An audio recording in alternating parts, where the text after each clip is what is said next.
तर good morning मित्रांनो, तुमच्याकडे जर मुलांचा एक्सरसाइज तुम्हाला करून घ्यायचा असेल थोडा आणि त्याचा जर मोबाईल कमी करायचा असेल तर ह्या पद्धतीनं असं एखादा रोलर वगैरे काहीतरी ठेवा तुमच्याकडं आणि त्याला असं पहिल्यांदा गुडघ्यावर बसवायचं. असं बस गुडघ्यावरती.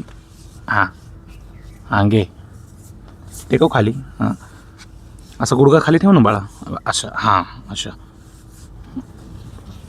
1 2 3 4 5.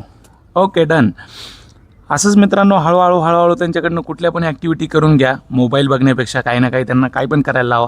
काही हेवी वर्कआउट नाही केलं त्यांनी तरी चालेल, असं काही नाही आहे की त्यांनी, पण त्यांना ह्या हातारांशी खेळू द्या. मोबाईल बघत बसण्यापेक्षा तासनतास नक्कीच बेस्ट आहे. मी ग्रामीण भागातनं बिलॉंग करतो मित्रांनो. मी जरी आता बाहेर राहत असलो सिटीमध्ये तरी पण मला माहिती आहे की फिटनेस काय असतो. Fitness is most important. आणि गावाकडं आम्हाला कसलंच काही नव्हतं. इकडं तिकडं कुठंतरी उधळायचं, इकडं तिकडं हुंदडायचं, त्याच्यातच एक्सरसाइज होऊन जायचा. पण आजकाल पोरांना गेमिंग लागतं, कार्टून लागतं, काय लागतं सिटीमध्ये.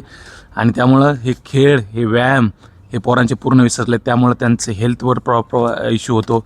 आता एका भावानं कमेंट केली होती की मी मोबाईलचा व्हिडिओ टाकला तर त्या भाऊ म्हटला की तुम्ही त्यांचं स्वातंत्र्य नाही हिरावू शकत. त्यांना स्वातंत्र्य आहे की तुम्ही बाहेर खेळा, की ग्राउंडमध्ये जावा, की व्यायाम करा तुम्ही.